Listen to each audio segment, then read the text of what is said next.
So over to you, Romano, in terms of what you're seeing in this space. What are the opportunities and challenges when it comes to e-mobility space and the opportunities right there? Thanks for inviting me to this. So for me, it's a bit very passionate because the very first electromobility discussion we had, David, at the UN, when was this? 2018? 2016, thereabout. Trying to import the first electric vehicles in this country, trying to tell our good brothers and sisters at customs that we are importing things that are not CC, but they are kilowatts. So here we are right now. So it's quite a transformation in electromobility.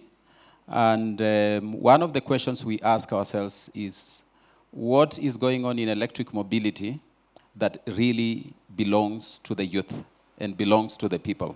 And it's a question you keep asking yourself. We're going through a huge transformation. Transformation of energy is one of the key areas.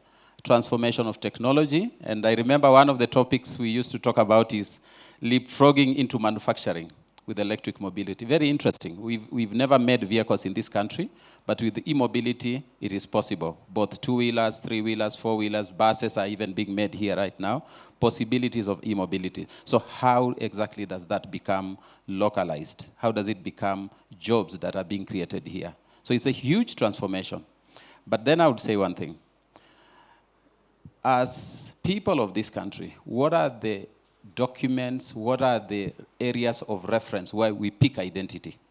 We want to say that we will eventually get into electric mobility. What is informing this? What are the foundational documents that do this? And I'm sure most of them come from government strategies that are designed for this country to take us to electric mobility.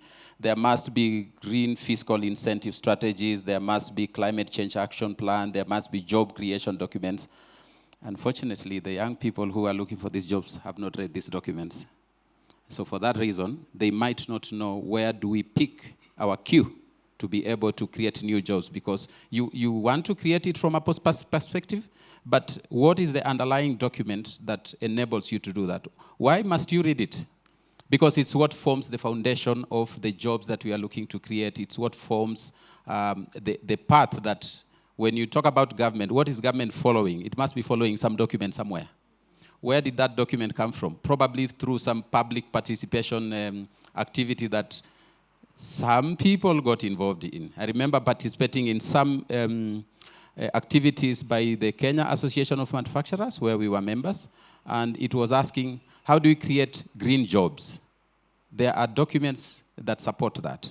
We need to go back, read these documents, try to see if we can anchor our vision, our ideation, our programs, all these things, even the TVETs. There are very interesting discussions going on with the TVETs, with, there is an organization called TVETA? Yes.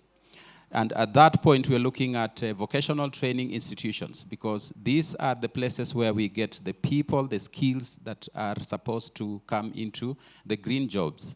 So we have to couple these things. And lastly, the SDGs. Interesting perspectives. We set these SDGs globally 2015, targeting 2030, right? Yes. Okay. So how far are we from 2030, and how much have we achieved? Okay.